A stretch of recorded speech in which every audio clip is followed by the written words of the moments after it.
شہر کے سب سے ایلیٹ نائٹ کلب کے سامنے ایک شاندار سیاہ گاڑی آ کر رکی تھی۔ ہیڈ لائٹس کی تیز روشنی نے لمحہ بھر کے لیے ماحول کو اور زیادہ چمکا دیا۔ گاڑی کا دروازہ کھلا اور ایک 28 سالہ شخص باہر نکلا۔ لمبا قد، چوڑے کندھے، بے حد وجیح چہرہ۔ اس کی آنکھیں سنہری تھیں جن میں ہلکی سی ناراضگی جیسے مستقل بسی ہوئی تھی۔ بے ترتیبی سے جھولتے بال اس کے ماتھے پر گر رہے تھے۔ بٹنوں والی سفید شرٹ کے سامنے کے 2 بٹن کھلے تھے۔ اس نے ہاتھ میں سلگتی ہوئی سگریٹ تھام رکھی تھی۔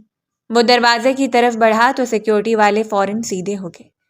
اندر داخل ہوتے ہی شور نے اس کا استقبال کیا۔ تیز میوزک، رنگین لائٹس، لڑکے لڑکیاں بے خود ہو کر رقص کر رہے تھے۔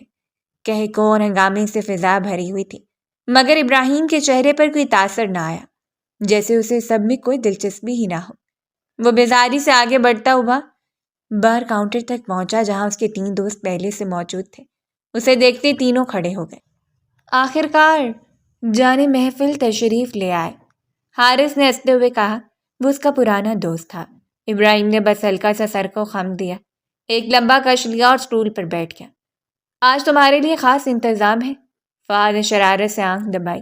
ابراہیم خان زیادہ طنزیہ انداز میں ہنسا۔ تم لوگ ہمیشہ یہی کہتے ہو، پھر وہی پرانی کہانی، وہی لڑکیاں جو پہلے ہی بکا ہوتی ہیں۔ مجھے ایسی لڑکیوں میں کوئی دلچسپی نہیں، وہ صرف میرا ٹیسٹ خراب کرتی ہیں۔ دلاور نے مسکرا کر اس کے کندھے پر ہاتھ رکھا۔ آج سب بھول جاؤ، اس بار ایسا ہیرا لائے ہیں کہ دیکھ کر دنگ رہ جاؤ گے۔ بالکل پاکیزہ، بالکل نہیں، یوں سمجھ لو بارش کے پہلے قطرے جیسی۔ ابراہیم نے خاموشی سے گلاس اٹھایا۔ نشے کی تیز خوشبو اس کی نتنوں سے ٹکرائی، اس کی آنکھوں میں اچانک چبھن سی اتر آئی۔ آج اس کی ماں کی پہلی برسی تھی اور عین اسی دن اس کے باپ نے دوسری شادی کر لی تھی۔ وہ منظر بار بار اس کے ذہن میں گھوم رہا تھا۔ باپ کے چہرے پر بے شرمی بھری مسکراہٹ تھی اور اس کی 20 برس کی نئی دلہن کے ہاتھوں میں مہندی۔ اس نے گلاس زور سے کاؤنٹر پر پٹکا۔ کہاں ہے وہ لڑکی؟ اس کی آواز بھاری ہو گئی۔ مجھے دکھا۔ وہ جیسے اپنے آپ سے فرار جا رہا تھا۔ تینوں دوست ایک دوسرے کو دیکھ کر مسکرائے، اسے کلب کے پچھلے حصے کی طرف لے آئے۔ وہاں شور کم تھا، قطار در قطار کمرے بنے ہوئے تھے۔ یہ حصہ انہی کاموں کے لیے مخصوص تھا۔ کلب دلاور کا تھا، سب کچھ اس کے اشارے پر چلتا تھا، اور ابراہیم خان زادہ جیسے دولت مند اور بگڑے ہوئے رئیس زادے کے اکاؤنٹ سے پیسے کیسے نکلوانا ہے دلاور اچھی طرح جانتا تھا۔ دلاور نے ایک دروازے کے سامنے رک کر جیب سے چابی نکالی۔ اس کمرے میں اندر جاؤ گے تو دل خوش ہو جائے گا۔ ابراہیم نے سر جھٹکا۔ اسے دل لگانے میں کبھی دلچسپی نہیں رہی تھی۔ وہ لڑکیوں کو صرف استعمال کرتا تھا، بس دل کے معاملے سے ہمیشہ دور ہی رہتا تھا۔ اس نے دروازہ کھولا اور اندر داخل ہوا، لیکن اگلے لمحے وہ ٹٹک گیا۔ کمرے میں مدھم روشنی تھی، بیڈ کے ساتھ ایک جدید طرز کی ہتھکڑی لگی ہوئی تھی اور اس ہتھکڑی کو کھولنے کی کوشش میں ہلکان ہوتی وہ لڑکی۔ وہ انتہائی حسین تھی، سفید مرمری رنگت، بکھرے ہوئے بال، سبز آنکھیں جن میں آنسو تیر رہے تھے، چہرے پر خوف، دائیں گال پر تھپڑ کا سرخ نشان تھا۔ اسے یہاں لاتے ہوئے اس کی مزاحمت کے جواب میں لگا تھا شاید۔ کالج کا یونیفارم مٹی اور چکنوں سے بھرا ہوا تھا۔ لڑکی نے اپنے چہرے کو ماسک سے ڈھانپ رکھا تھا، جیسے اپنی پہچان چھپانے کی کوشش کر رہی ہو۔ ابراہیم کے قدم رک گئے۔ وہ لڑکی اسے دیکھتے بری طرح گھبرا گئی تھی۔ پلیز، خدا کے لیے مجھے چھوڑ دو، مجھے آزاد کر دو، میری امی میرا انتظار کر رہی ہوں گی، میرا باپ زندہ نہیں ہے، تم لوگوں نے مجھے ہاں کیوں باندھا ہے، پلیز۔ وہ خود کو چھڑانے کی کوشش کرنے لگی۔ اس کی کلائیاں ہتھکڑی میں جکڑی تھیں اور رگڑ سے زخمی ہو رہی تھیں۔ ابراہیم خاندان چند قدم آگے بڑھا۔ اس نے لڑکی کے چہرے سے ماسک ہٹایا اور نیلم، اس کے لبوں سے بے آواز نکلا۔ وہ اس کی کالج کی کلاس فیلو تھی، پورے کالج میں اپنے پردے اور خاموشی کے لیے مشہور تھی۔ ابراہیم خانزادہ نے آج سے پہلے اس کا چہرہ نہیں دیکھا تھا، نہ وہ کسی لڑکے سے بات کرتی، نہ کسی کو اہمیت دیتی تھی، اور آج وہ اس کے سامنے بے بس بیٹھی تھی۔ ابراہیم کے لبوں پر ہلکی سی مسکراہٹ آئی جو نیلم نہ دیکھ سکی، کیونکہ ابراہیم خانزادہ نے اپنا چہرہ ماسک کے پیچھے چھپا رکھا تھا۔ صرف اس کی سنہری آنکھیں نظر آ رہی تھیں۔ ہاتھ مت لگاؤ مجھے، نیلم کی آواز آنسوؤں میں بھیگی ہوئی تھی۔ اپنے گندے ہاتھ مجھ سے دور رکھو۔ ابراہیم اس کے قریب بیٹھ گیا۔ اس نے آہستہ سے اس کے بال چہرے سے ہٹائے۔ اس کا حسن قریب سے اور زیادہ شاندار لگ رہا تھا۔ وہ لمحہ بھر کو جیسے ساکت رہ گیا، مگر اگلے پل اس کی آنکھوں کے سامنے اپنی ماں کا چہرہ آ گیا اور باپ کی بے وفائی بھی اس کے اندر چھناکے سے کچھ ٹوٹا۔ سب ایک جیسی ہوتی ہو تم، وہ بڑبڑا۔ نیلم نے حیرت سے اسے دیکھا۔ کیا؟ میں نے تمہارا کیا بگاڑا ہے؟ خدا کے لیے مجھے جانے دو۔ یک لخت اس نے نیلم کے بالوں کو گردن سے پیچھے سے دبوچ لیا تھا۔ نیلم کی لبوں سے درد بھری سسکی نکلی، وہ تڑپی، اس کی سبز آنکھوں میں خوف اور بڑھ گیا تھا۔ ابراہیم اس کے کان کے پاس آہستگی سے جھکا، اس کی آواز سرد تھی۔ بھول جاؤ یا کہ یہاں کوئی تمہاری مدد کے لیے آئے گا، یہاں صرف میرا حکم چلتا ہے اور اس وقت تم میری دسترس میں ہو۔ رونا دھونا بند کرو، پیسے دوں گا تمہیں۔ اس کی آواز میں موت کی سی ٹھنڈک تھی۔ وہ اپنی جگہ سے اٹھا، جیب سے نوٹوں کی گڈی نکالی اور بے دردی سے نیلم پر پھینک دی۔ نوٹ اس کے چہرے اور گود میں بکھر گئے۔ نیلم نے آنکھیں زور سے میچ لی، بے بسی اس کے وجود سے ٹپک رہی تھی۔ مجھے تمہارے پیسے نہیں چاہیے، مجھے بس آزاد کر دو پلیز، میں اس ٹرائب کی لڑکی نہیں ہوں۔ وہ تڑپ رہی تھی، سامنے کھڑی ہو اس پتھر دل شخص کی منت سماجت کر رہی تھی جس کے چہرے پر کوئی تاثر نہیں تھا۔ ایک لمحے کے لیے وہ ساکت ہوئی۔ سامنے کھڑے شخص کا چہرہ نظر نہیں آ رہا تھا، مگر وہ اپنی شرٹ کے بٹن کھول رہا تھا اور اس کے چوڑے سینے پر عین دل کے مقام پر ایک گہرا زخم تھا، ایک پرانا سا زخم۔ نیلم کا سانس اس کے حلق میں ہی گھٹ کر رہ گیا۔ اس نے پوری قوت سے ہتھکڑی میں سے اپنے ہاتھوں کو چرانا چاہا۔ وہ کس دلدل میں آ پھنسی تھی اسے اندازہ ہو رہا تھا۔ کون ہو تم؟ کیوں مجھے؟ وہ جملہ مکمل نہ کر سکی۔ ابراہیم کا چہرہ سخت ہو گیا۔ اس نے جھپٹ کر نیلم کو اپنے بازوؤں میں جکڑ لیا تھا۔ اس کے اندر جمع سارا غصہ جیسے پٹنے کو تھا۔ میری ماں کو تم جیسی عورتوں نے مارا ہے، وہ چیخا۔ بے وفا، دکھاوے باز، سب ایک جیسی ہو، میں ویسی نہیں ہوں پلیز۔ نیلم چیخ اٹھی۔ میں نے تو کبھی… اس کی بات ادھوری رہ گئی۔ ابراہیم کا غصہ اندھا ہو چکا تھا۔ وہ اپنے باپ سے نفرت، اپنی ماں کی یاد، سب کچھ اس پر اتارنے لگا۔ 20 سالہ نیلم سسکتی رہی، خود کو بچانے کی کوشش کرتی رہی، مگر اس کی طاقت جواب دے رہی تھی۔ آخرکار اس کی آواز مدھم پڑ گئی، آنکھوں کے آگے اندھیرا چھانے لگا، جسم ڈھیلا پڑ گیا۔ اس کے بھی جان پڑتے وجود کو محسوس کرتے ابراہیم نے اسے بیڈ پر پڑتا، تم جیسی عورتیں دوسروں کے گھر برباد کرنے کے بعد خود پر ہونے والا ظلم کیوں برداشت نہیں کر سکتی؟ وہ سوال کر رہا تھا مگر جواب نہیں ملا۔ وہ بے ہوش ہو چکی تھی۔ کمرے میں خاموشی چھا گئی، صرف اس کی اپنی تیز سانسوں کی آواز باقی تھی۔ فرش پر بکھرے نوٹ اور ہتھکڑی میں بندھی بے جان سی لڑکی جو کالج یونیفارم میں تھی۔ ابراہیم خانزادہ چند لمحے ساکت کھڑا رہا، پھر اس کی نظر اس کے معصوم چہرے پر پڑی۔ آنکھوں کے کناروں پر ٹکے دو آنسو، کلائیوں سے رستا باخون۔ ابراہیم خانزادہ کے دل میں پہلی بار ہلکی سی خلش جاگی۔ وہ ایک قدم پیچھے ہٹا۔ کیا وہ واقعی سب عورتوں سے بدلہ لے رہا تھا یا اپنے باپ سے؟ پچھتاوے کا شدید احساس ابراہیم خانزادہ کو اپنی لپیٹ میں لینے لگا تھا۔ اپنی پیشانی مسلتے اس نے ہاتھ کا مکہ بنا کر پوری قوت سے دیوار پر مارا۔ درد کی ایک لہر اس کے وجود میں جاگی، مگر اسے کچھ بھی محسوس نہ ہوا۔ اس کی نگاہوں میں تو بس وہی ایک منظر گھومے جا رہا تھا۔ ساری زندگی لڑ جھگڑ کر کس طرح اس کے باپ نے اس کی ماں کو کینسر کا تحفہ دیا تھا اور پھر وہ اسی کینسر سے لڑتے لڑتے مر گئی، مگر اس کا باپ ریاض خانزادہ، اس نے تو 1 سال بھی صبر نہیں کیا تھا اور اپنی پرانی گرل فرینڈ جس کی عمر صرف 20 سال تھی اسے بیاہ کر گھر لے آیا تھا۔ نفرت ہی نفرت تھی جو ابراہیم خانزادہ کے اندر ہر لڑکی کے خلاف پھیل رہی تھی۔ نیلم کی آنکھ سر میں ہوتے شدید درد سے کھلی، ایسا لگا جیسے پورا جسم کسی نے توڑ کر دوبارہ جوڑ دیا ہو۔ سر بھاری تھا، ہونٹ خشک ہو رہے تھے، کلائیوں میں جہاں کڑی لگائی گئی تھی وہاں عجیب سی جلن ہو رہی تھی۔ اس نے پلکیں چپکائیں تو چھت کی مدھم روشنی آنکھوں میں چبھنے لگی۔ دروازہ زور زور سے بجایا جا رہا تھا۔ کون ہے اندر؟ 1 رات کا کرایہ پورا ہو چکا ہے، آپ نکل بھی آؤ۔ نیلم کا دل اچھل کر حلق میں آ گیا۔ اس نے جھٹکے سے اٹھنے کی کوشش کی مگر اس کے وجود نے اس کا ساتھ نہیں دیا۔ پلکیں چپکا چپکا کر وہ جیسے ہوش میں آنے کی کوشش کر رہی تھی۔ کل رات، کیا کل کی رات گزر چکی تھی؟ اس کا سانس رکنے لگا، آنکھوں کے سامنے وہی منظر گھوم گیا، گرے آنکھیں والا وہ شخص اور اس کی وحشت بھری نظر، سرد آواز اور ماسک کے پیچھے چھپا چہرہ۔ وہ گھبرا کر بیٹھ گئی۔ اس کے ہاتھوں میں بندی ہتھکڑی کھل چکی تھی مگر کلائیوں پر گہرے نشان موجود تھے۔ اس نے رستے ہاتھوں سے اپنی کلائی کو دیکھا، جگہ جگہ خراشیں تھیں۔ نیلم کی آنکھوں سے آنسو بہنے لگے۔ کمرہ خالی تھا، وہ اکیلی تھی اور اس کے ارد گرد پیسوں کا ڈھیر بکھرا ہوا تھا۔ نوٹ زمین پر، بیڈ پر اور اس کے قدموں کے پاس ہر جگہ بکھرے ہوئے تھے۔ یہ پیسے اس کی عزت کی قیمت تھے۔ اس کی سانس رکنے لگی۔ وہ لڑکھڑاتے بیڈ سے نیچے اتری مگر قدم سن ہو چکے تھے۔ اگلے ہی لمحے زمین پر گر پڑی، دل چاہا دھارے مار کر روئے، چیخے، مگر آواز گلے میں اٹک گئی تھی۔ کل رات وہ شخص اپنی ساری نفرت اس کے وجود پر انڈیل کر چلا گیا تھا۔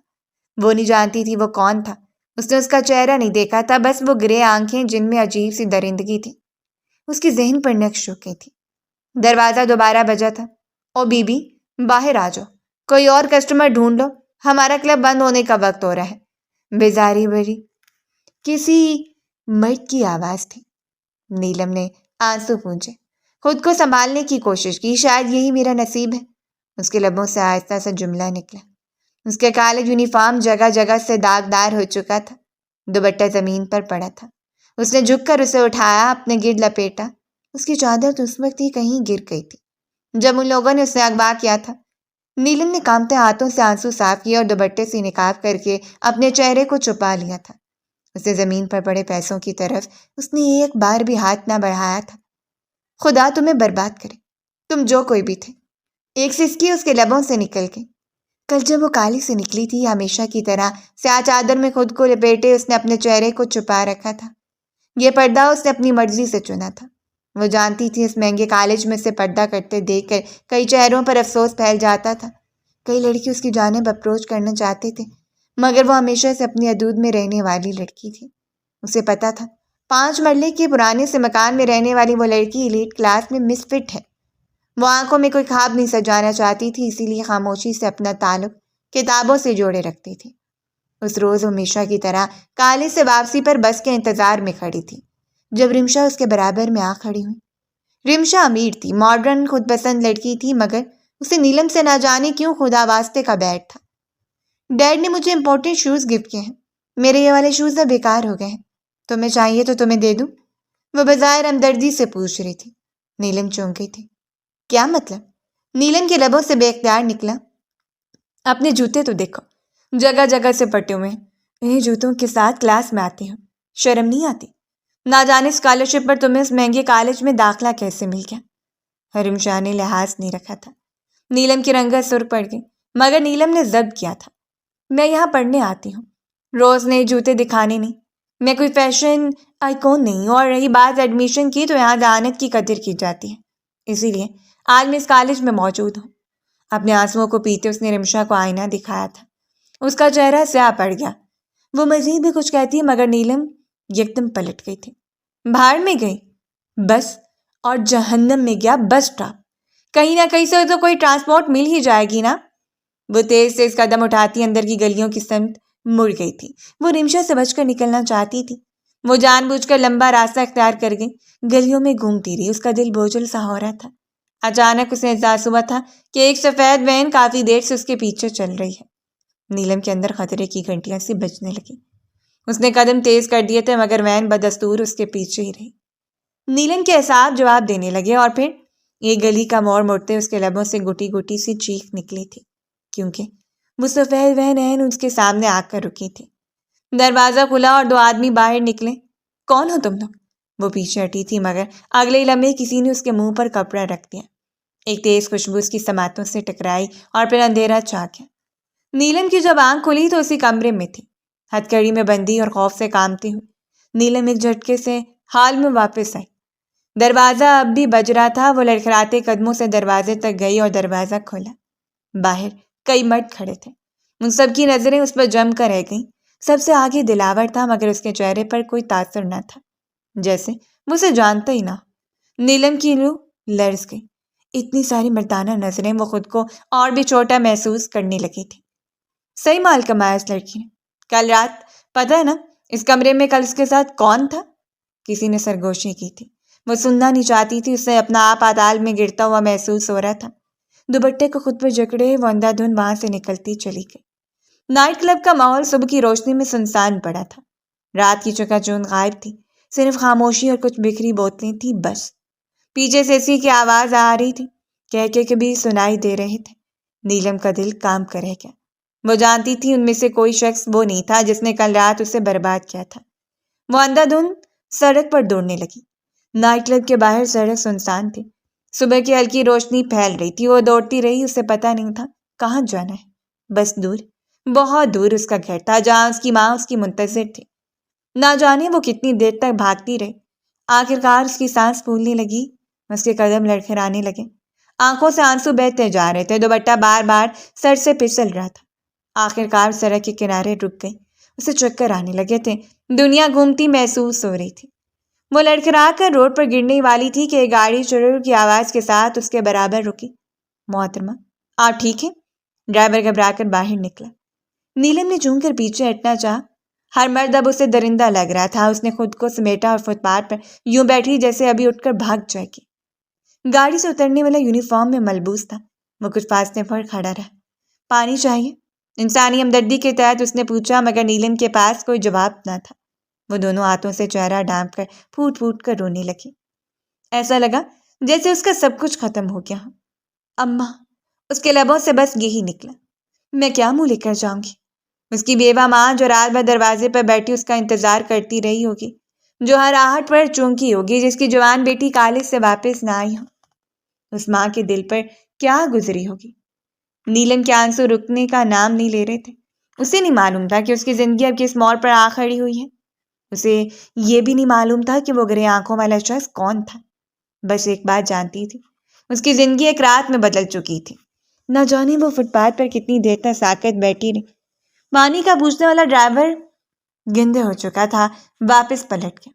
سامنے سڑک پر گاڑیاں گزرتی رہیں، لوگ آتے جاتے رہے، مگر اسے کسی کی آواز سنائی نہیں دے رہی تھی۔ آنسو مسلسل بہتے رہے اور دل میں بس ایک ہی خیال تھا، میرے ساتھ یہ سب کچھ کیوں ہوا؟ اور تبھی وہ چونکی۔ نہ جانے کتنا وقت ہو گیا تھا، صبح کی روشنی تو چاروں جانب پھیلی ہوئی تھی۔ وہ گھبرا کر اٹھ کھڑی ہوئی، ہاتھ کے پچھلے حصے سے آنسو صاف کیے اور خود سے وعدہ کیا کہ میں اماں کو کچھ نہیں بتاؤں گی۔ میں کہہ دوں گی طبیعت خراب ہو گئی تھی، ہاسپٹل میں ایڈمٹ تھی، کوئی نہ کوئی جھوٹ گھڑ لوں گی، بس اماں کو سچ نہیں معلوم ہونا چاہیے۔ اس نے اپنے بکھرے بال سمیٹے، دوپٹہ دوبارہ سے اپنے گرد لپیٹا، چہرے کو نقاب میں چھپایا اور تیز قدموں سے گھر کی سمت چلنے لگی۔ جیب خالی تھی، رکشے کا کرایہ تک نہیں تھا۔ سرد ہوا چہرے سے ٹکراتی رہی اور وہ پیدل چلتی رہی۔ کچھ دیر بعد قدم بوجھل ہونے لگے، سانس پھولنے لگی، مگر وہ رکی نہیں۔ ہر گزرتا لمحہ اسے اماں کی فکر میں اور بے چین کر رہا تھا۔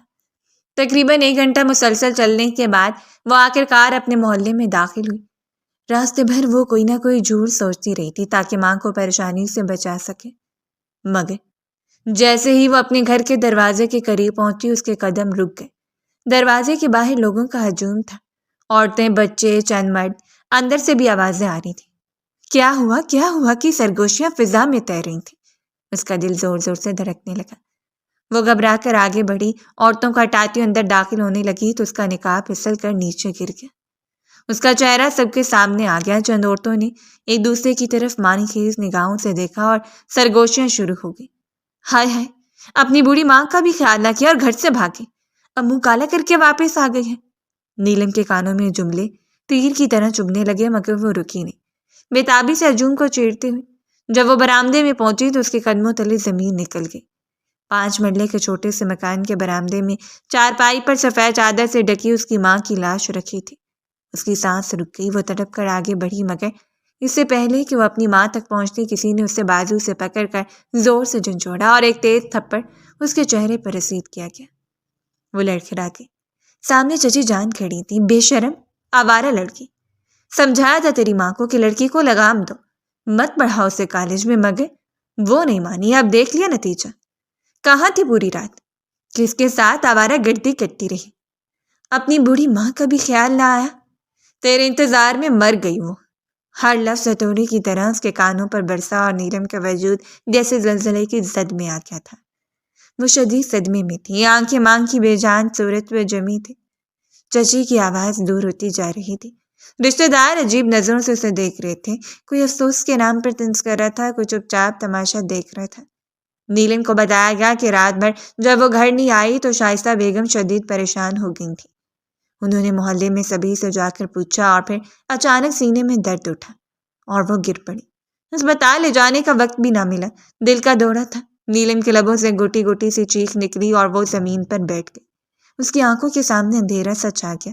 وہ پھوٹ پھوٹ کر رونے لگی۔ اس کے رونے کے باوجود کوئی اس کے پاس نہیں آیا تھا۔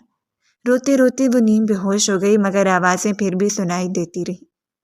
جنازے کی تیاریاں ہو رہی تھیں، کوئی پانی لا رہا تھا، کوئی کفن کی بات کر رہا تھا، کسی کو اس کی پرواہ نہ تھی۔ البتہ آتی جاتی عورتیں اسے طنزیہ نظروں سے دیکھتی ضرور جاتی، جیسے سارا قصور اسی کا ہو۔ شائستہ بیگم اس کا واحد سہارا تھی۔ ان کا جنازہ اٹھا تو نیلم کو یوں لگا جیسے پوری دنیا ویران ہو گئی تھی۔ مہمان رخصت ہوتے گئے مگر جاتے جاتے ہر ایک اسے نفرت بھری نگاہ سے دیکھنا نہ بھولا۔ وہ تماشا بن چکی تھی۔ جنازے کے فوراً بعد چچی ایک بریانی کی بڑی پلیٹ لے کر اس کے سامنے آ کر بیٹھ گئی۔ وہ یوں سکون سے کھا رہی تھی جیسے کچھ چوبا ہی نہ ہو۔ پھر اسے گھور کے بولی، جو تماشا تم نے کرنا تھا وہ تو کر لیا، ویسے کس آشے کے ساتھ گئی تھی؟ تمہارے ساتھ واپس کیوں نہیں آیا؟ حلیہ تو دیکھو اپنا، لگتا ہے مطلب پورا کر کے چھوڑ گیا۔ نیلم نے خود کو سمیٹنے کی کوشش کی مگر اس کے بازو بے جان ہو چکے تو اس سے معلوم تھا چچی ہمدرد نہیں۔ برسوں سے انہیں کبھی ان کی مدد نہیں کی تھی۔ اس کی ماں کپڑے سی کر اسے پالتی رہی تھی۔ آج بھی چچی کے چہرے پر افسوس سے زیادہ حساب کتاب جھلک رہا تھا۔ پلیٹ ختم کر کے انہوں نے پانی پیا اور پھر نیلم کی طرف دیکھ کر بولی، اب تم اکیلی ہو، پہلی ایک جان دے چکی ہو، تمہیں اکیلا نہیں چھوڑ سکتے، مجبوراً ہمیں بھی ہاں کر رہنا پڑے گا۔ نیلم نے لڑکھڑاتے ہوئے خود کو سنبھالا۔ اس کے ہونٹوں پر ایک پھیکی سی مسکراہٹ آئی۔ وہ جانتی تھی چچی کی نظر کس پر ہے، اس 5 مرلے کے مکان پر جسے وہ ہتھیانا چاہتی تھی، مگر اب اس کے پاس بچا ہی کیا تھا۔ ماں جا چکی تھی، عزت میں نے بامال ہو چکی تھی۔ وہ اندر اپنے کمرے میں چلی آئی اور بستر پر ڈھیر ہو گئی۔ آنسو پھر بہنے لگے۔ دل میں اچانک اس گرے آنکھوں والے شخص کا خیال آیا اور نفرت کی ایک لہر اس کے اندر دوڑ گئی۔ اگر وہ اس کی زندگی میں نہ آتا تو شاید آج اماں زندہ ہوتی۔ اس نے آنکھیں بند کر لی مگر وہ شخص کی آواز، اس کا لمس نیلم کے وجود کو چیر رہا تھا۔ شام ڈھلتے ڈھلتے اس کا پورا وجود بخار میں جلنے لگا تھا۔ ماتھا تپ رہا تھا، آنکھیں بھاری تھی اور جسم میں ایسی ٹوٹ پھوٹ تھی جیسے کسی نے ساری ہڈیاں الگ الگ کر دی ہوں۔ وہ بستر پر سیدھی لیٹی چھت کو گھورتی رہی۔ چچی اور چچا غیر معمولی طور پر خوش نظر آ رہے تھے۔ وہ اپنا سامان لا لا کر گھر کے اندر رکھ رہے تھے۔ چچی اونچی آواز میں کہہ رہی تھی، تمہاری بھتیجی نے تو بڑا نیک کام کیا ہے، نہ جانے کس کے ساتھ بھاگ گئی تھی اور اب منہ اٹھائے واپس آ گئی ہے۔ اچھا ہوا ماں بھی مر گئی ورنہ اور تماشا بنتا۔ نیلم بے حسی پڑی رہی۔ بخار نے اس کی ساری طاقت نچوڑ لی تھی۔ وہ پلٹنا بھی چاہتی تو بدن ساتھ نہ دیتا۔ لڑکھڑاتے قدموں سے اٹھ کر واش روم کی طرف بھاگی۔ دروازہ اندر سے بند کیا اور شاور کھول دیا۔ ٹھنڈا پانی سر سے پاؤں تک بہنے لگا۔ وہ شاور کے نیچے کھڑی پھوٹ پھوٹ کر رونے لگی۔ اسے یوں لگ رہا تھا جیسے اپنے اوپر جمی ساری نظریں دھو ڈالنا چاہتی ہو۔ اس شخص کے ہاتھوں کا لمس جو اس کی روح تک اتر گیا تھا وہ نوچ کر پھینک دینا چاہتی تھی۔ وہ اپنے بازوؤں کو رگڑتی، چہرہ نوچتی، مگر جتنا خود کو صاف کرنے کی کوشش کرتی اتنا ہی درد بڑھتا جاتا۔ آنسو پانی میں گھلتے رہے، نہ جانے کتنی دیر اسی حالت میں کھڑی رہی۔ آخر کار ٹانگوں میں جان نہ رہی تو وہ فرش پر گر پڑی۔ وہ سسکتی رہی یہاں تک کہ آنکھوں کے آگے اندھیرا چھانے لگا اور وہ وہیں بے ہوش ہو گئی۔ جب آنکھ کھلی تو اپنے کمرے کے بستر پر تھی۔ کپڑے اب بھی بھیگے ہوئے تھے، اوپر ایک پرانا سا کمبل ڈال دیا گیا تھا۔ سر میں شدید درد تھا۔ وہ اٹھنے کی کوشش ہی کر رہی تھی کہ چچی کمرے میں داخل ہوئی۔ بس کر یہ ڈرامے، لوگوں کی نظروں میں کیا ثابت کرنا چاہتی ہے کہ تو بڑی معصوم ہے اور تیرے ساتھ زیادتی ہوئی ہے؟ کوئی زیادتی نہیں ہوئی، اپنی مرضی سے گئی تھی۔ سارا پانی ٹینکی کا ختم کر دیا، دروازہ توڑ کر نکالا ہے تجھے، اب وہ نقصان کون بھرے گا؟ ان کی آواز میں مالک ہونے کا غرور تھا۔ نیلم بمشکل اٹھی۔ چچی نے گلاس بھر کے اس کے سامنے رکھا اور بولی، اٹھ کر پانی پی اور یہ رونا دھونا بند کر، باہر آ کر گھر صاف کر، مفت کی روٹیاں نہیں توڑنے دوں گی میں تجھے۔ نیلم کی آنکھوں میں آنسو آ گئے مگر اس نے گہرا سانس لیا۔ وہ اپنی حیثیت پہچان چکی تھی۔ اس نے کانپتے ہاتھوں سے اس نے پانی پی لیا۔ وہ خاموشی سے اٹھی۔ بخار اب بھی جسم میں تھا مگر اس نے کپڑے بدلے اور کمرے سے باہر نکل آئی۔ دل چاہتا تھا سب ختم ہو جائے مگر امتحان ابھی ختم نہیں ہوئے تھے۔ دن اس رفتار سے گزرنے لگے۔ صبح سے رات تک کام، برتن، کپڑے، جھاڑو، پونجا۔ آدھی آدھی رات تک چچی اسے آواز دیتی اور وہ بے آواز اٹھ جاتی۔ ایک ہفتہ گزر گیا۔ بخار کچھ کم ہو چکا تھا مگر اندر کی ٹوٹ پھوٹ ویسی ہی تھی۔ ایک صبح کالج جانے کے لیے تیار ہوئی۔ ایگزام ہونے والے تھے۔ بیگ کندھے پر ڈالے کمرے سے باہر نکلی۔ چچی اسے دیکھ کر رک گئی۔ کہاں جا رہی ہے صبح صبح؟ چہرہ اس طرح چھپا رکھا ہے جیسے اس سے بدنامی چھپ جائے گی۔ نیلم کا چہرہ سرخ پڑ گیا، سبز آنکھوں کا کانچ پھر سے آنسوؤں میں ڈوبنے لگا۔ میں کالج جا رہی ہوں، کافی حرج ہو گیا ہے، اگر انٹر مکمل ہو جائے تو شاید کہیں نوکری مل جائے، میں واپس آ کر سارے گھر کا کام کر دوں گی۔ اس نے چچی کو مطمئن کرنا چاہا مگر اندر سے چچا نکل آئے۔ بیگ نیچے رکھ، کہیں نہیں جانا، پہلے ہی تیری وجہ سے لوگوں کو منہ دکھانے کے قابل نہیں رہا۔ نیلم نے جواب دینا چاہا پر اس کی ہمت ختم ہو چکی تھی۔ وہ خاموشی سے اندر آ گئی۔ اسے شخص کا نام معلوم نہیں تھا مگر اس کی سنہری آنکھیں یاد تھیں۔ اس نے دل ہی دل میں اسے بددعا دی، اگر اس کی زندگی میں نہ آتا تو شاید آج سب کچھ مختلف ہوتا۔ وہ کمرے سے باہر نکلی اور معمول کے کاموں میں لگ گئی۔ برتن دھوتے ہوئے ہاتھ کانپتے، کپڑے نچوڑتے ہوئے وجود درد سے بھر جاتا۔ اس کی زندگی کا بس ایک ہی مقصد رہ گیا تھا، اس سنہری آنکھوں والے شخص کے لیے بددعائیں کرنا، اسے نفرت کرنا، اور یہ کام جی بھر کر کرتی تھی۔ اس کی ماں کے انتقال کو 2 مہینے گزر چکے تھے۔ نیلم صبح سے چکراتے سر کے ساتھ صحن میں رکھی واشنگ مشین کے پاس بیٹھی کپڑوں کا ڈھیر دھو رہی تھی۔ ٹھنڈی ہوا میں اس کی بھیگی ہوئی سفید قمیض اس کے جسم سے چپکی ہوئی تھی اور سردی آہستہ آہستہ اس کے وجود میں اتر رہی تھی، مگر اسے رکنے کی اجازت نہیں تھی۔ چچی نے صبح ہی حکم دے دیا تھا کہ ان کا بھائی آ رہا ہے، اس لیے گھر کا ایک ایک کونا چمکنا چاہیے۔ پردے اتار کر دھونے کو دے دیے گئے تھے، بیڈ شیٹ، صوفے کے کور سب اس کے سامنے ڈھیر کر دیے گئے تھے۔ دروازہ کافی دیر سے بج رہا تھا مگر چچی اپنے کمرے میں لیٹی تھی۔ نیلم نے بے بسی سے نچوڑی بیڈ شیٹ واپس مشین میں ڈالی اور دوپٹہ سنبھالتی ہوئی دروازے کی طرف بڑھی۔ اس نے دھیرے سے پوچھا، کون ہے؟ مگر باہر سے کوئی جواب نہ آیا۔ بے بسی سے اس نے دروازہ کھولا۔ دروازہ کھلتی اس کی نظر سامنے کھڑے شخص پر پڑی۔ وہ بے اختیار 2 قدم پیچھے ہٹ گئی۔ سامنے کھڑے شخص کا چہرہ کسی حد تک چچی سے ملتا جلتا تھا مگر آنکھوں میں عجب سی رٹھائی تھی۔ عمر کوئی 40 برس ہوگی۔ وہ چنگم چبا رہا تھا اور سر سے پاؤں تک اسے اس طرح دیکھ رہا تھا جیسے کوئی چیز تول رہا ہو۔ نیلم کے بھیگے کپڑے اس کے جسم سے چپکے تھے اور اسے شدت سے احساس ہوا کہ کس قدر نمایاں ہو رہی ہے۔ کون ہیں آپ؟ نیلم نے گھبرا کر پوچھا۔ وہ شخص بے تکلفی سے اندر داخل ہو گیا۔ میں تمہاری چچی کا بھائی ہوں، بلال۔ باجی نے بتایا نہیں میرے آنے کا۔ اس کی نظر اب بھی نیلم پر جمی تھی۔ نیلم نے گھبرا کر کہا، آپ اندر چلے جائیں، میں چچی کو بلاتی ہوں۔ وہ مڑنے لگی تھی کہ بلال نے لپک کر اس کی کلائی تھام لی۔ کس آشے کے ساتھ گئی تھی تم؟ بڑے چچے ہیں تمہارے، سنے بہت اچھی کمپنی دیتی ہو لوگوں کو۔ میں تو خاص تمہیں دیکھنے آیا ہوں، تم تو واقعی کمال چیز ہو۔ اس کے لہجے میں ایسا گھٹیا بن تھا کہ نیلم کا خون خشک ہو گیا۔ اس نے جھٹکے سے ہاتھ چرانے کی کوشش کی۔ چھوڑے مجھے، مگر بلال نے اس کی کلائی اور زور سے دبا دی۔ نیلم نے پوری قوت لگا کر خود کو آزاد کر لیا اور تیزی سے اندر کی طرف بڑھ گئی۔ اس کا رواں کانپ رہا تھا۔ کچھ دیر بعد چچی کمرے سے نکلی۔ نیلم کو حکم ملا کہ فوراً کھانا تیار کرو۔ وہ کچن میں چلی گئی۔ کپکپاتے ہاتھوں سے وہ کام کرتی رہی۔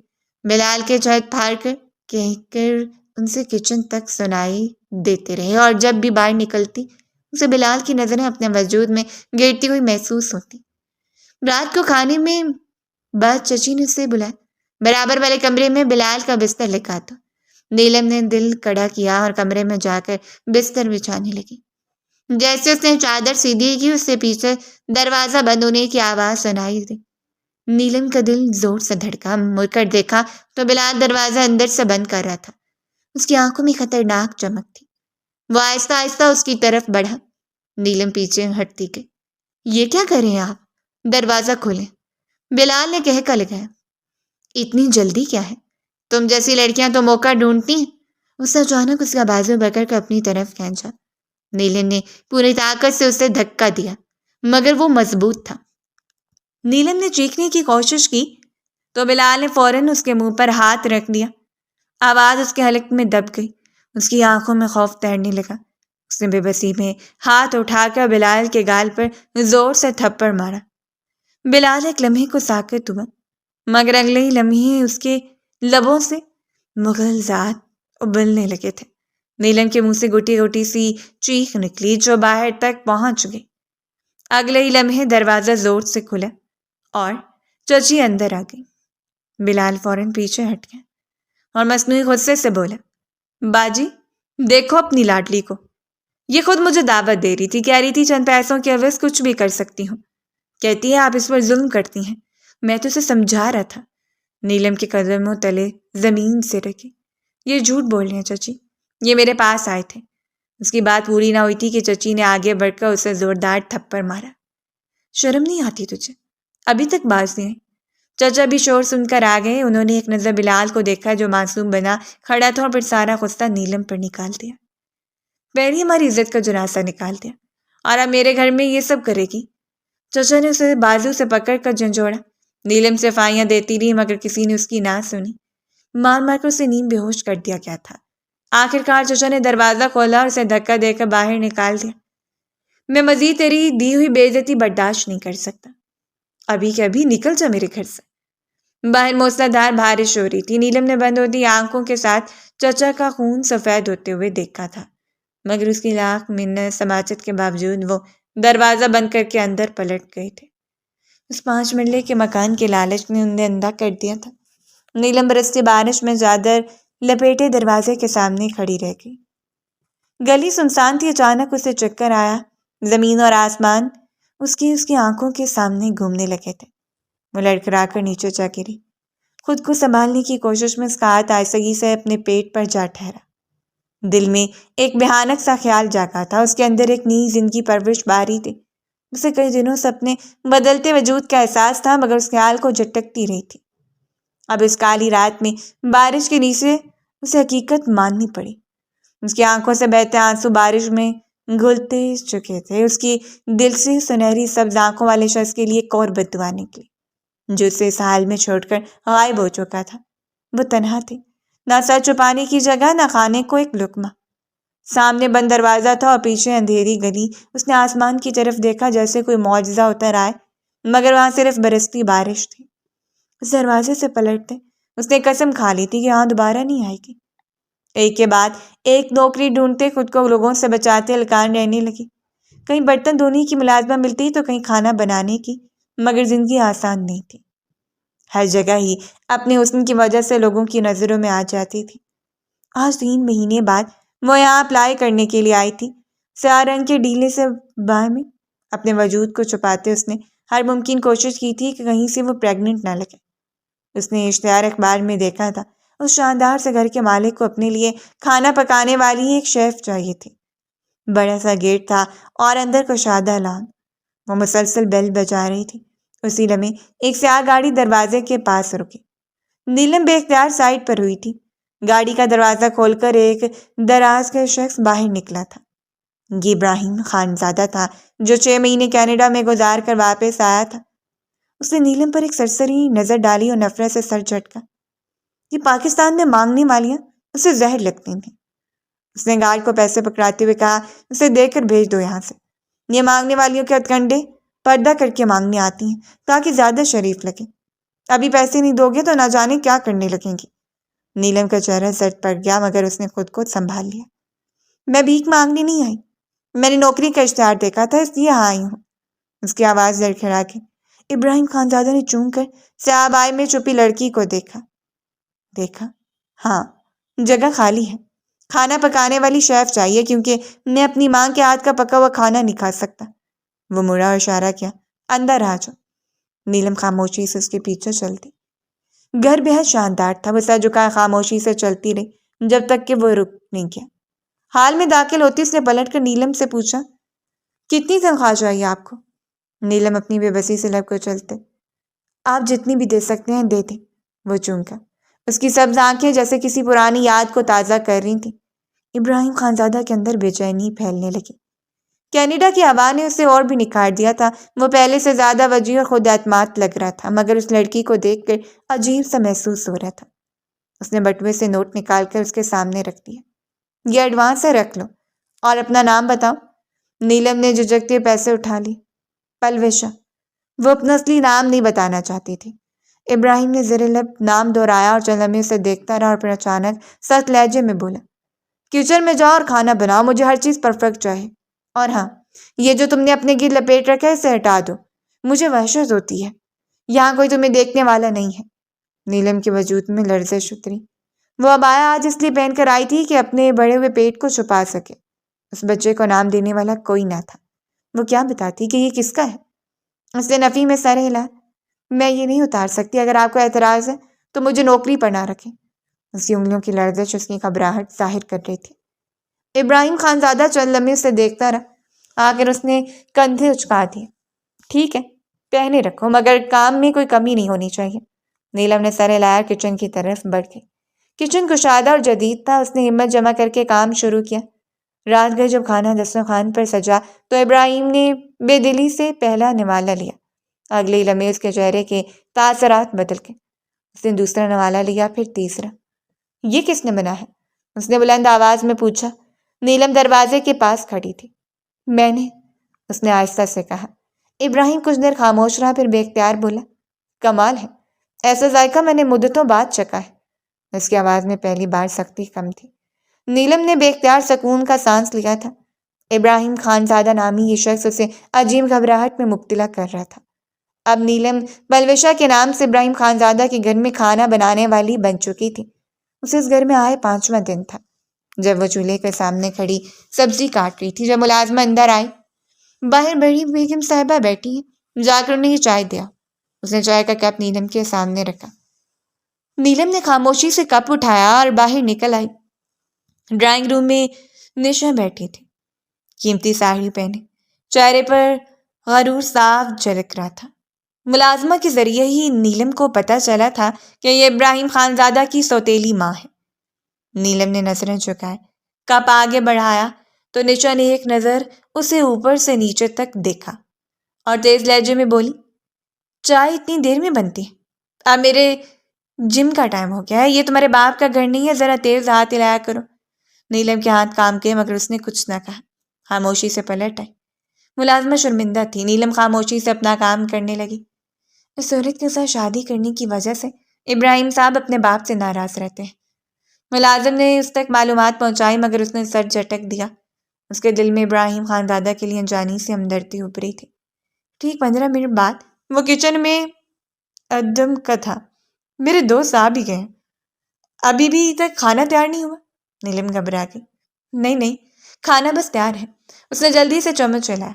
اچانک اسے چکر سا آیا، آنکھوں کے آگے اندھیرا چھانے لگا۔ اسے یاد آیا صبح سے اس نے کچھ نہیں کھایا تھا مگر فی الحال وقت نہیں تھا۔ کھانا برتنوں میں نکالتے وہ بیڈ روم کی طرف بڑھ گئی جہاں ابراہیم کے دوست بیٹھے تھے۔ اس نے بمشکل کھانا ٹیبل پر رکھا اور مڑ گئی، لیکن ابھی اس نے دروازے کے باہر قدم رکھا ہی تھا کہ اسے زوردار چکر آیا۔ وہ دروازے کے باہر فرش پر کمر کے بل گر گئی۔ دھم کی آواز سن کر ابراہیم خانزادہ باہر آیا تھا اور نیلم کو زمین پر بے ہوش دیکھ کر فکر مندی سے جھکا۔ سنو، تم کون ہو؟ نیلم کے چہرے سے نقاب گر چکا تھا۔ چہرہ سامنے آیا تو ابراہیم جیسے پتھر کا ہو گیا۔ نیلم؟ وہی نیلم، 6 مہینے پہلے کی وہ رات اس کی آنکھوں کے سامنے گھوم گئی۔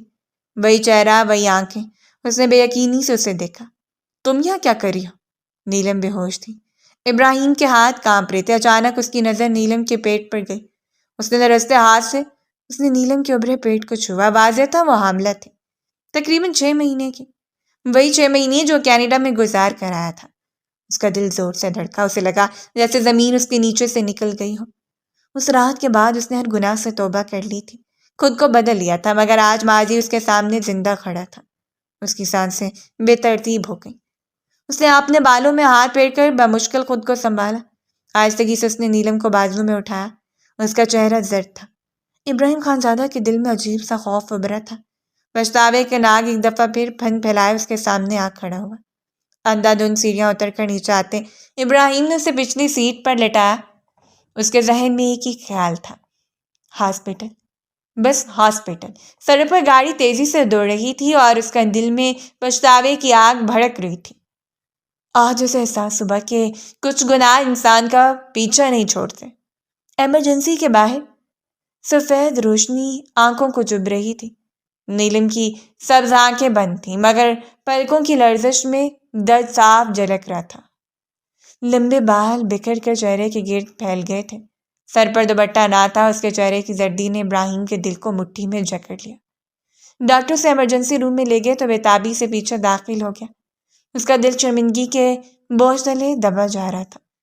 ڈاکٹر نے معائنہ کیا، پھر اس کی طرف مڑ کر بولے، عجیب انسان ہے، آپ کی وائف 6 ماہ کی حاملہ ہے اور آپ نے ان کی حالت نوٹ تک نہیں کی۔ ان کے جسم میں خون بہت کم ہے، اگر اس طرح رہا تو ماں اور بچے دونوں کو نقصان ہو سکتا ہے۔ پھر اچانک وہ رکا۔ یہ آپ کی بیوی ہے نا؟ ابراہیم کے گلے میں الفاظ اٹک گئے۔ چند لمحے وہ نیلم کے چہرے کو دیکھتا رہا، پھر بمشکل بولا، جی ہاں، یہ میری بیوی ہے۔ وہ کاؤنٹر پر جا کر ادائیگی کرایا اور واپس اسی کمرے میں کھڑا ہو گیا جہاں نیلم کو ڈرپ لگی ہوئی تھی۔ وہ بے ہوش تھی، اس کی سانسیں ہلکی ہلکی چل رہی تھیں۔ ابراہیم کی آنکھوں کے سامنے 6 ماہ پہلے کی وہ رات گھوم گئی جب وہ دولت اور غرور کے نشے میں چور اپنی ماں اور باپ کی بے وفائی کا بدلہ نیلم سے لے رہا تھا۔ اگلی صبح اس کی کینیڈا کی فلائٹ تھی، مگر قسمت کو کچھ اور منظور تھا۔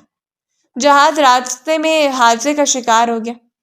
2 ماہ وہ خود ہسپتال کے بستر پر پڑا رہا۔ کوما کی حالت میں اسے صرف ایک ہی چہرہ دکھائی دیتا تھا، نیلم کا چہرہ۔ وہ روتی بلکتی خود کو چھوڑ دینے کی بھیک مانگتی تھی۔ اس وقت اس نے دل میں پکا عہد کیا تھا کہ اگر یہ لڑکی دوبارہ ملی تو وہ اس کے قدموں میں گر کر معافی مانگے گا۔ اس نے اپنا برا طرز زندگی چھوڑ دیا تھا۔ کینیڈا میں 6 ماہ رہ کر وہ بدل چکا تھا، مگر اب سوال یہ تھا کہ کیا نیلم اسے کبھی معاف کرے گی؟ وہ اسی سوچ میں تھا کہ نیلم نے ہلکی سی جنبش کی اور مدھم آواز میں پانی مانگا۔ آنکھیں بند تھیں۔ ابراہیم فوراً گلاس لے آیا اور اسے سہارا دے کر اٹھایا۔ ابراہیم خانزادہ کو اپنے سامنے دیکھ کر گھبرا گئی۔ میں کہاں ہوں؟ ابراہیم نے نرم لہجے میں کہا۔ تم اسپتال میں ہو، تمہاری طبیعت خراب ہو گئی تھی۔ تم نے مجھے بتایا ہی نہیں کہ تم حاملہ ہو۔ اپنے مالک کے لبوں سے الفاظ سنتے ساکت رہ گئی تھی اور پھر جیسے اس کی برداشت جواب دے گئی۔ نیلم نے دونوں ہاتھوں میں چہرہ چھپا لیا اور پھوٹ پھوٹ کر رونے لگی۔ پلیز مجھے نوکری سے مت نکالے گا، مجھے اس کی بہت ضرورت ہے۔ میرے پاس رہنے کی کوئی جگہ نہیں، میرا بچہ پیدا ہونے والا ہے، میں اخراجات برداشت نہیں کر سکتی۔ دوائیوں کے اثر میں مسلسل بولتی رہی۔ ابراہیم کا دل دکھ سے بھر گیا تھا۔ اس نے اس کا ہاتھ تھاما تو چون کر پیچھے ہٹ گئی۔ اس کی آنکھوں میں خوف تھا۔ ابراہیم خاموشی سے کھڑا ہو گیا اور بولا، فکر مت کرو، تمہیں کوئی نوکری سے نہیں نکال رہا، تمہارے سارے اخراجات میری ذمہ داری ہیں۔ نیلم حیران تھی، کل تک وہ صد مزاج مالک تھا، آج اتنا بدل کیسے گیا؟ مگر اس کے پاس سوال کرنے کی ہمت نہ تھی۔ صبح سے لے کر گھر پہنچا، دروازے پر نشا کھڑی تھی۔ نیلم کو دیکھتے ہی اس کی آنکھیں چمکی۔ کام والی کے ساتھ تعلقات تو نہیں بڑھا رہے؟ یہ تو حاملہ بھی ہے، اسے کہاں لے کر گھوم رہے تھے؟ ابراہیم خانزادہ نے بیزار نظر اس پر ڈالی۔ آپ ان معاملات سے دور رہیں۔ نشا کو برا لگا۔ میرے لیے چائے بنا کر لاؤ۔ اس نے رخ موڑ کر نیلم کو حکم دیا تھا، مگر اس سے پہلے کچن میں جاتے ابراہیم نے ہاتھ اٹھا۔ کوئی ضرورت نہیں کسی فالتو شخص کے لیے کام کرنے کی، اپنے کوارٹر میں جاؤ۔ نیلم باس ہو کے رہ گئی اور نشا کے چہرے کی رنگت زرد پڑ گئی تھی۔ ایک نفرت بھری نگاہ نیلم پر ڈالتی چلتی گئی تھی۔ ابراہیم خانزادوں سے وہیں چھوڑ گئے، خود اندر مڑ گیا۔ وہ چند لمحے کھڑی رہی اور پھر نڈال وجود کے ساتھ کوارٹر میں آ کر لیٹ گئی تھی۔ کچھ دیر بعد ملازمہ اس کے لیے بہترین کھانا لے آئی۔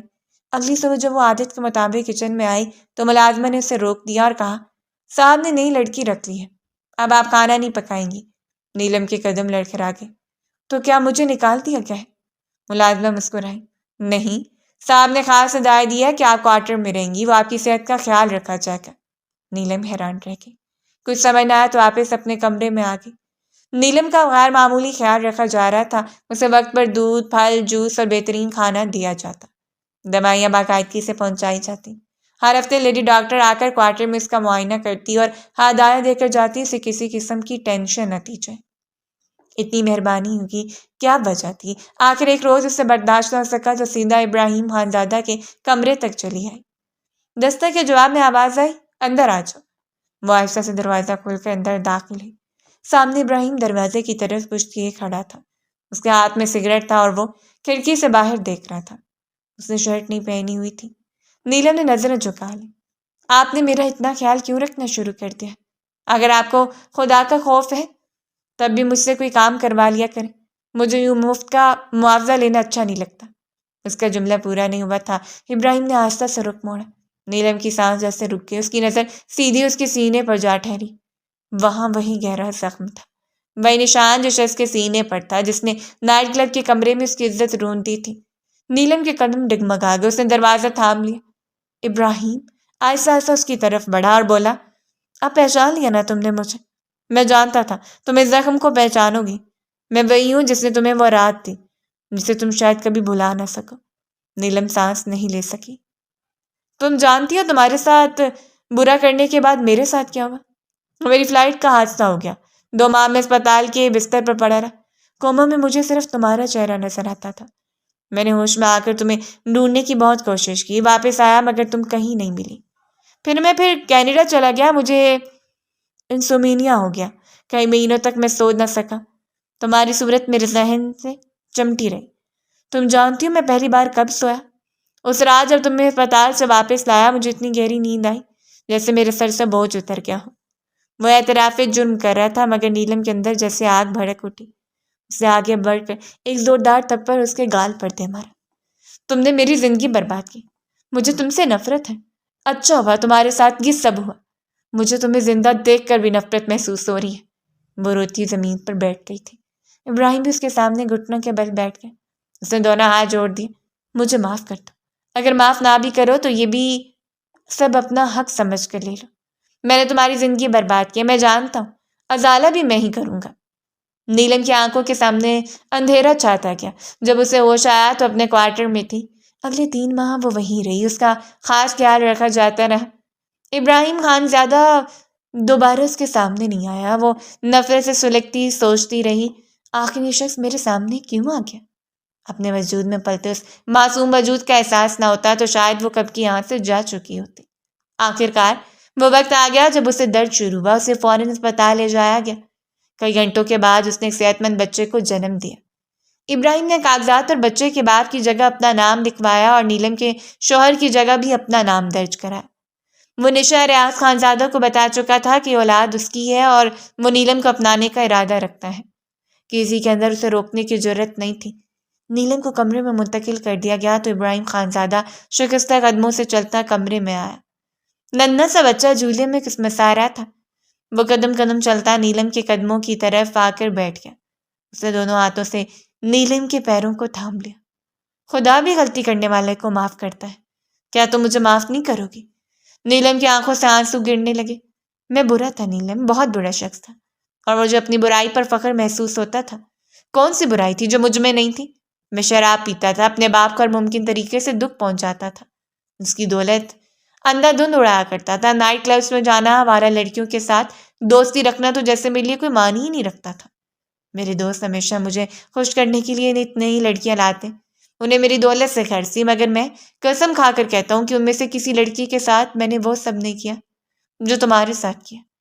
ابراہیم خانزادہ کے لہجے میں گہری شرمندگی اتر آئی تھی. وہ جھکے سر کے ساتھ بول رہا تھا. نیلم نے بے بسی سے اپنی پلکیں مینچ لی. وہ رات میرے لیے بہت کٹن تھی. میں نہیں جانتا تھا اپنے باپ کی نفرت میں ڈوب کر جو بدلہ میں تم سے لے رہا ہوں میری زندگی کا روگ بن جائے گا. وہ رات تو میں نے کاٹ لی, مگر تمہارے آنسوں میں ڈوبی آنکھیں جیسے میرے ذہن میں چپک کر رہ گئی. 2 مہینے کوما میں بند آنکھوں کے ساتھ بستر پر پڑی میرے ذہن میں بس ایک ہی خیال تھا, مجھے تم سے معافی مانگنی تھی ہر ممکن طریقے سے. اور میں نے کوشش کی. جس میں مجھے اسپتال سے ڈسچارج کیا گیا کسی کو فرق نہیں پڑا کہ میں بچ گیا ہوں, یہاں تک کہ میرے سگے باپ کو بھی نہیں. اس نے بھی بس ایک فون کال کر کے میری خیریت معلوم کی, اسپتال کا بل ادا کر دیا اور تب مجھے اندازہ ہوا کہ میں اس دنیا میں کتنا فالتو انسان ہوں. میں واپس پاکستان آیا. میں نے تمہیں ڈھونڈنے کی بہت کوشش کی. تمہارا وہ گھر جہاں تم اپنی ماں کے ساتھ رہا کرتی تھی وہ گھر تمہارے چچا کے قبضے میں تھا. زندگی میں اللہ تعالیٰ تعلق ہو گئی. میں واپس کینیڈا چلا گیا, غریبوں کی مدد کرنے لگا, NGOs میں اندھا دھند پیسہ لٹانے لگا, اپنا کاروبار سیٹ کیا پاکستان میں کینیڈا میں. مگر کسی چیز نے مجھے سکون نہیں دیا. نیند میری آنکھوں سے روٹ گئی اور وہ رات جب تم اسپتال کے بستر پر تھی تو میں سکون سے سوتا دیکھ کر اس رات میں گہری نیند سویا. وہیں ایک صوفے پر, اور اس رات ہی میں نے فیصلہ کر لیا تھا کہ میں تمہیں اپناؤں گا. تم مجھے معاف نہیں کرو گی تبھی میں تم سے معافی مانگوں گا. 1 سال 2 سال 10 سال, چاہے پوری زندگی سہی. وہ آنسو کے درمیان بول رہا تھا. نیلم نے اپنی زندگی میں پہلی دفعہ کسی مرد کو روتے ہوئے دیکھا تھا. ایک اس کے لبوں سے نکلی, یہ میرا بچہ ہے. نیلم پلیز اس کی خاطر مجھے معاف کر دو. وہ ایک دفعہ پھر اس کے پیروں کو جکڑے معافی مانگ رہا تھا. نیلم نے گہری سانس لے کر اپنے آنسوؤں کو صاف کیا. اس نے بچے کو دیکھا, پھر ابراہیم کو. میں اب جو کچھ بھی ہوں اپنے بچے کے لیے ہوں. مجھے اس کے لیے جینا ہے. اگر آپ سچ میں بدل چکے ہیں تو میں آپ کو معاف کرتی ہوں. ابراہیم خانزادہ نے بھی یقینی سے اس کی طرف دیکھا تھا. وہ اعلیٰ ظرف تھی اور اسی لمحے ابراہیم نے فیصلہ کر لیا تھا. وہ ساری زندگی اسے اپنی پلکوں پر بیٹھا کر رکھنے والا تھا.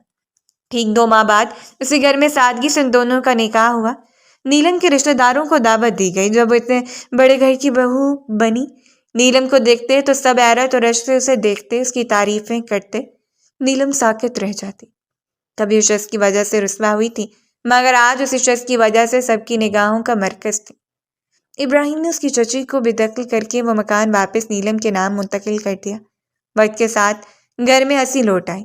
بچوں دونوں کے درمیان محبت کی ڈور بن گیا اور یوں وہ دونوں ماضی کے سائے پیچھے چھوڑ کر ایک نئی خوشحال زندگی کی طرف بڑھ گئے تھے، جہاں پچھتاوا سچی محبت میں بدل چکا تھا اور ان کے چہروں پر پہلی بار مکمل سکون دکھائی دیتا تھا۔ نیلم کی خواہش پر ابراہیم خانزادہ اسے لے کر کینیڈا شفٹ ہو گیا تھا۔ وہ پاکستان میں رہنا نہیں چاہتی تھی، اس ملک کے ساتھ اس کی صرف تلخ یادیں ہی وابستہ تھیں، اور ابراہیم خانزادہ نے تو اب قسم کھا لی تھی کہ زندگی بھر اس کی خوشی کے لیے ہر ممکن کوشش کرے گا۔ یہ والا نہیں، یہ والا پسند ہے۔